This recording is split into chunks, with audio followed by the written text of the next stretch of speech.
किसी गांव में एक किसान रहता था। इस संसार में वह बहुत ही गरीब था। उसके पास जमीन का एक छोटा सा टुकड़ा था जिस पर वह खेती करता था। उसका गुजारा अत्यंत कठिन तरीकों से होता था। एक दिन सूरज की गर्मी चरम सीमा पर थी, परंतु किसान हमेशा की तरह खेत में काम कर रहा था। पसीने से लथपथ किसान बुआई के लिए खेत जोत रहा था। इसी बीच खेत में खुदाई करते समय जमीन से एक बड़ा सा लकड़ी का बक्सा मिला।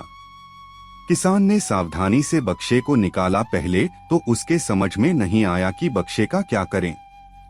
आखिर उसने बक्से को खेत के बाहर रख दिया। उसे साफ करके जो रोटियां वह घर से लाया था वह बक्से में रख दी और अपने काम में जुट गया। दोपहर को जब वह खाने के लिए रोटियां निकलने के लिए बक्से के पास गया तो हैरान रह गया। उसमें रोटियां ही रोटियां भरी हुई थी।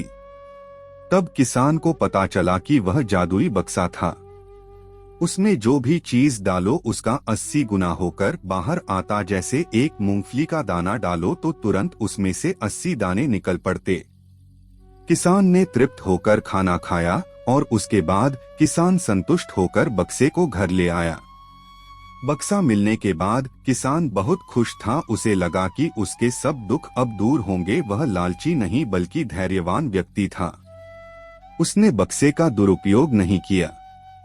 उसे जब भी किसी चीज की जरूरत होती तो बक्से से तुरंत प्राप्त कर लेता। समय गुजरने के साथ साथ उसके बक्से के बारे में गांव के जमींदार को पता लगा। जमींदार बेहद लालची था और उसे लगा कि ऐसी ही जादुई चीज पर तो उसका अधिकार होना चाहिए। उसके आदेश पर जमींदार के लठठेठ किसान को पकड़कर ले आए।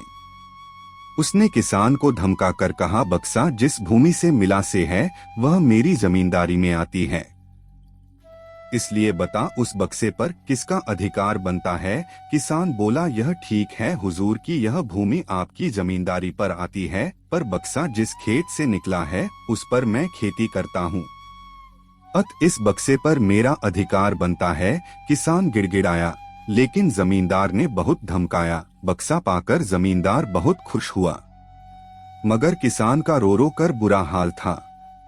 जमींदार की अब चांदी हो गई। वह जो चाहता बक्से में डालता और उसे कई गुना पाकर खुश हो जाता। कुछ लोगों ने जादुई बक्से की खबर मंत्री जी के पास पहुंचा दी। पहले तो उसे विश्वास नहीं हुआ, फिर उसने अपने विश्वस्त सेवक को बक्से की सच्चाई परखने के लिए भेजा। वहां जो उसने बक्से का जो जादू देखा तो वह मंत्री के पास जाकर सारी सच्चाई बता दी।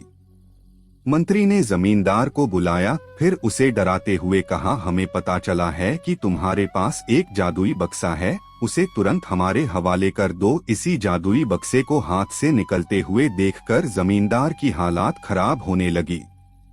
उसने मंत्री जी से बहुत विनती की पर मंत्री नहीं माना। बक्सा पाकर मंत्री मतवाला हो गया। विरोधियों को यह अच्छा मौका मिल गया। उन्होंने बक्से के साथ साथ मंत्री के निकम्मेपन की खबर भी राजा तक पहुंचा दी। बक्से की बात सुनकर राजा अधीर हो उठा। वह अपने सेनापति के साथ मंत्री के घर जा पहुंचा। उसने कहा, देश की सारी जमीन राजा की होती है, इसलिए जादुई बक्से पर भी उसी का हक है। मंत्री ने बिना देरी किए बक्सा राजा को दे दिया। जादुई बक्से को पाकर राजा प्रसन्न हो गया। सबसे पहले राजा ने जादुई बक्से की मदद से अपनी खजाने की वृद्धि की। फिर राजा को उस बक्से की सुरक्षा को लेकर चिंता हुई। राजा हर कीमत पर उस बक्से को अपने साथ रखना चाहता था। राजा ने सोचा कि इसका रहस्य ज्ञात करना चाहिए कि आखिर इस बक्से में है क्या। यह जानने के लिए राजा उसमें प्रवेश कर बैठा। जब बाहर निकला तो उसके पीछे पीछे 80 राजा बाहर निकले। असली राजा का कुछ पता नहीं चलता था। वे राज सिंहासन में कब्जा करने के लिए एक दूसरे से लड़ने लगे। यह जानकर किसान को बेहद दुख हुआ। वह अपने आप को कोसने लगा कि कितना अच्छा होता कि मैं बक्से को जमीन में ही गढ़ा रहने देता।